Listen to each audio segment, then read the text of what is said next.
નમસ્તે મિત્રો, આજના ગુજરાત સમાચારની અંદર આપ સર્વ સાથે મિત્રોનું ફરી એકવાર સ્વાગત છે. તો આજના સમાચાર વિશે વાત કરું તે પહેલાં તમને જણાવી દઉં કે વિડીયો ખૂબ જ અગત્યનો છે અને આજના સમાચારની અંદર ખેડૂત ઉપયોગી સમાચારો વિશે વાત કરેલી છે. તો વિડીયોને છેલ્લે સુધી જોતા રહેજો અને ચેનલને હજુ સુધી સબસ્ક્રાઇબ ના કરી હોય તો તે પણ કરી લેજો. તો મિત્રો, વાત કરીએ આજના પ્રથમ સમાચારને લઈને. તો તમામ રેકોર્ડ બ્રેક, સોનું ઓલ ટાઈમ હાઈ પર. મિત્રો, સોનાના ભાવે ગઈકાલે તમામ રેકોર્ડ તોડીને ઓલ ટાઈમ હાઈ પર પહોંચી ગયું છે. ઇન્ડિયા બુલિયન એન્ડ જ્વેલર્સ એસોસિએશનના જણાવ્યા અનુસાર 24 કેરેટ સોનું 206 રૂપિયા વધીને 65,795 રૂપિયા પ્રતિ 10 ગ્રામ થયું છે. 22 કેરેટ સોનું 60,268 રૂપિયા પ્રતિ 10 ગ્રામ અને 18 કેરેટ સોનું 49,346 રૂપિયા પ્રતિ 10 ગ્રામ થયું છે. નિષ્ણાંતોના મતે આ વર્ષે સોનું 70,000 રૂપિયા સુધી જઈ શકે છે. ત્યારબાદ મિત્રો, મહત્વપૂર્ણ સમાચાર વિશે આગળ વાત કરીએ. તો અંબાલાલ પટેલની કમોસમી વરસાદની આગાહી. મિત્રો, હવામાન નિષ્ણાંત અંબાલાલ પટેલે કરા સાથે કમોસમી વરસાદ થવાની પણ આગાહી કરી છે. આજથી લઈને 24 દરમિયાન રાજ્યના વિવિધ ભાગોમાં વાદળો ઘેરાઈ શકે છે. કેટલાક ભાગોમાં 26 માર્ચ સુધી વાદળછાયું વાતાવરણ રહી શકે છે. આ સાથે તેમણે જણાવ્યું છે કે પશ્ચિમ સૌરાષ્ટ્રના દરિયા કિનારાના ભાગોમાં પવન વધુ રહેશે. કચ્છના ભાગોમાં પવન વધુ રહે અને વાદળ રહેવાની શક્યતા છે. મિત્રો, આ દરમિયાન દરિયા કિનારાના કેટલાક ભાગોમાં પણ ક્યાં ક્યાં હળવો વરસાદ પડી શકે છે. ત્યારબાદ મિત્રો, મહત્વપૂર્ણ સમાચાર વિશે આગળ વાત કરીએ. તો આરટીઈ એક્ટ હેઠળ વિદ્યાર્થીઓને વિનામૂલ્ય ધોરણ 1માં પ્રવેશ. મિત્રો, રાઇટ ટુ એજ્યુકેશન એક્ટ કાયદાના નિયમ મુજબ કોઈપણ ખાનગી શાળામાં 25% સીટ આર્થિક રીતે નબળા વર્ગના વિદ્યાર્થીઓ માટે અનામત રાખવાની હોય છે. આ યોજનામાં ફોર્મ ભરવા અને તમામ માહિતી માટે નજીકના નાગરિક સેવા કેન્દ્ર એટલે કે કોમન સર્વિસ સેન્ટરની મુલાકાત લેવી પડશે.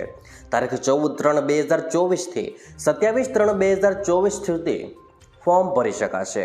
પસંદગીની કોઈપણ પ્રાઇવેટ સ્કૂલમાં તમે એડમિશન મેળવી શકો છો. ત્યારબાદ મિત્રો, અગત્યના સમાચાર વિશે આગળ વાત કરીએ. હવામાન ખાતાની ગરમી અને લૂને લઈને આગાહી. હવામાન વિભાગે કચ્છ અને પોરબંદરમાં હીટ વેવની આગાહી કરી છે. હવામાન વિભાગે રાજ્યના કેટલાક જિલ્લાઓમાં હીટ વેવની આગાહી કરી છે, જેમાં આવનાર 5 દિવસ સૌરાષ્ટ્ર અને કચ્છના કેટલાક વિસ્તારોમાં હીટ વેવ જોવા મળી શકે છે. માર્ચમાં મહત્તમ તાપમાન 40 ડિગ્રી થવાની શક્યતા છે અને આવનાર 5 દિવસ સુધી રાજ્યના દરિયાકાંઠાના વિસ્તારોમાં બફારાનો અનુભવ થઈ શકે છે. એટલે કે મિત્રો, હવામાન વિભાગે કચ્છ અને પોરબંદરમાં હીટ વેવની આગાહી કરી છે. જ્યારે મિત્રો, આવનાર 5 દિવસની અંદર ગુજરાતના દરિયાકાંઠાના વિસ્તારોમાં બફારાનો અનુભવ થાય તેવી પણ શક્યતા છે. ત્યારબાદ મિત્રો, મહત્વપૂર્ણ સમાચાર વિશે આગળ વાત કરીએ. તો ભાવનગર માર્કેટયાર્ડ 9 દિવસ સુધી રહેશે બંધ. ભાવનગરના મહારાજા કૃષ્ણકુમારસિંહજી ખેતીવાડી ઉત્પન્ન બજાર સમિતિ દ્વારા આગામી દિવસોમાં આવતા તહેવારોને ધ્યાનમાં રાખી માર્કેટિંગ યાર્ડનું કામકાજ બંધ રહેશે. એટલે કે મિત્રો, ભાવનગરના માર્કેટિંગ યાર્ડમાં આગામી દિવસોમાં આવતા તહેવારોને ધ્યાનમાં રાખી માર્કેટ યાર્ડનું કામ બંધ રાખવામાં આવશે. જેમાં મિત્રો, આગામી તહેવારો છે જેવા કે હોળી ધૂળેટી તથા માર્ચ એન્ડિંગ છે, તેના કારણે 23 થી લઈને 31 માર્ચ સુધી માર્કેટિંગ યાર્ડ બંધ રહેવાના છે. એટલે કે મિત્રો, ભાવનગર માર્કેટ યાર્ડ 9 દિવસ માટે બંધ રહેવાનું છે. ત્યારબાદ મિત્રો, મહત્વપૂર્ણ સમાચાર વિશે આગળ વાત કરીએ. તો આયુષ્યમાન કાર્ડ બનાવવા માટે આ રીતે કરો રજિસ્ટ્રેશન.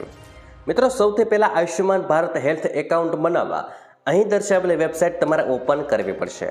આધાર કાર્ડ અથવા તો ડ્રાઇવિંગ લાયસન્સમાંથી કોઈ એક ઓપ્શન પર ક્લિક કરવાનું રહેશે. જો તમે આધાર કાર્ડનો ઓપ્શન પસંદ કર્યો છે તો આધાર કાર્ડનો નંબર દાખલ કરવાનો રહેશે, અથવા તો ડ્રાઇવિંગ લાયસન્સ નાખ્યું હોય તો ડ્રાઇવિંગ લાયસન્સનો નંબર નાખવાનો રહેશે. જે બાદ તમારા મોબાઈલ પર એક ઓટીપી આવશે, જેને મિત્રો તમારે ઇન્સર્ટ કરવો પડશે. પછી તમારું હેલ્થ એકાઉન્ટ ક્રિએટ થઈ જશે. પછી Ayushman card Bharat health card download થઈ શકશે. મિત્રો, આયુષ્યમાન ભારત કાર્ડ વિશે આગળ વાત કરું તો રાજ્ય સરકાર અને કેન્દ્ર સરકાર દ્વારા જરૂરિયાતમંદ લોકો માટે જુદી જુદી યોજનાઓ ચલાવવામાં આવે છે. કોઈ યોજનામાં રોજગારી, કોઈ યોજનામાં મેડિકલ સહાય આપવામાં આવતી હોય છે. આવી જ એક યોજના આયુષ્યમાન ભારત યોજના છે, જેમાં સરકાર નાગરિકોને 10 લાખ રૂપિયા સુધીની સારવાર ફ્રીમાં આપતી હોય છે. જે ભારતીય નાગરિક પાસે આ કાર્ડ હોય તેમને 10 લાખ સુધી ફ્રી યોજનાનો લાભ મળી શકે છે. ત્યારબાદ મિત્રો, મહત્વપૂર્ણ સમાચાર વિશે આગળ વાત કરીએ. તો 1 એપ્રિલથી વધી જશે 800 દવાઓના ભાવ. 1 એપ્રિલથી સામાન્ય માણસને મોટો ફટકો લાગવાનો છે.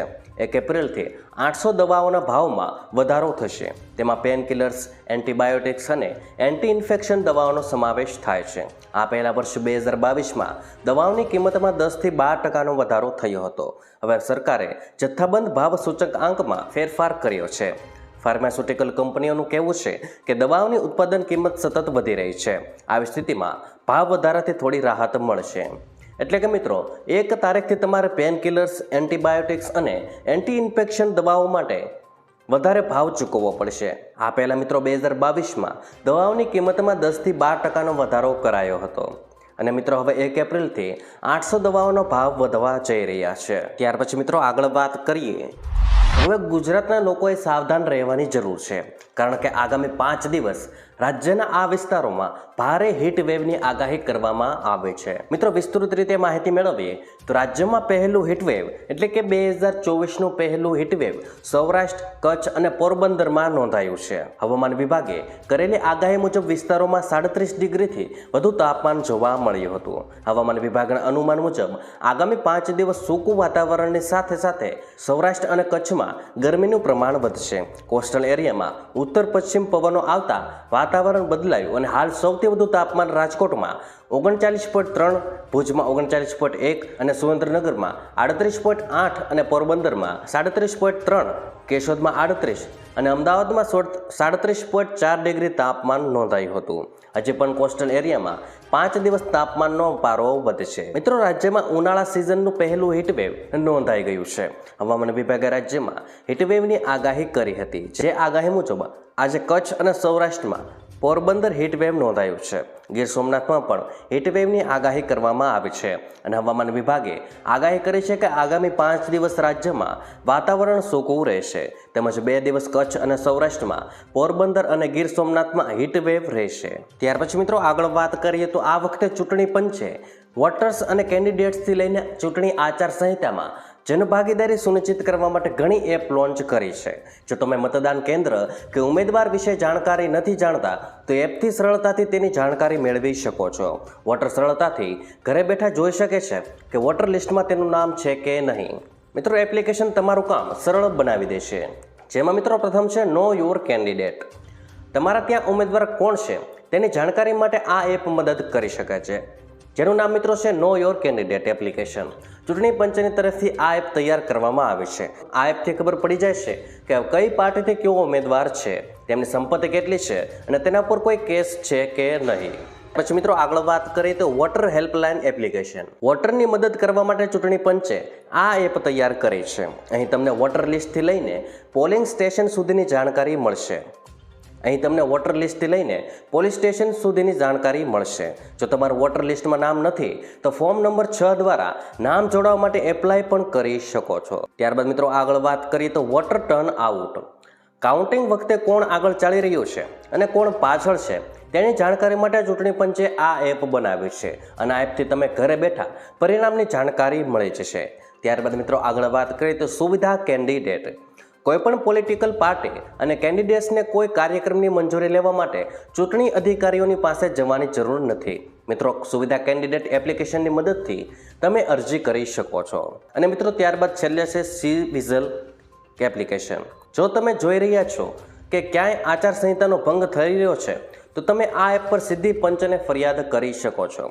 અહીં ફોટો કે વિડીયો અપલોડ કરવાની પણ સુવિધા મળે છે. અહીં તમને લોકેશન મોકલવાની જરૂર પણ નહીં રહે. તો મિત્રો આજના દરેક સમાચાર અહીં કામના પૂર્ણ થાય છે. આપને કહેવા લાગ્યા એ કોમેન્ટ બોક્સમાં જણાવી દેજો. અને વિડીયો કામનો લાગ્યો હોય, સમાચાર ઉપયોગી લાગ્યા હોય તો મિત્રો આ વિડીયોને એક લાઇક કરી દેજો, જેથી કરીને અમને પ્રોત્સાહન મળતું રહે.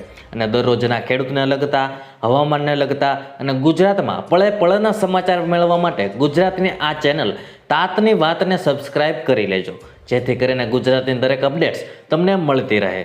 તો મિત્રો હું મળીશ તમને આવતીકાલે નવા સમાચારો સાથે અને નવી માહિતી સાથે. ત્યાં સુધી મિત્રો મને રજા આપશો. ધન્યવાદ.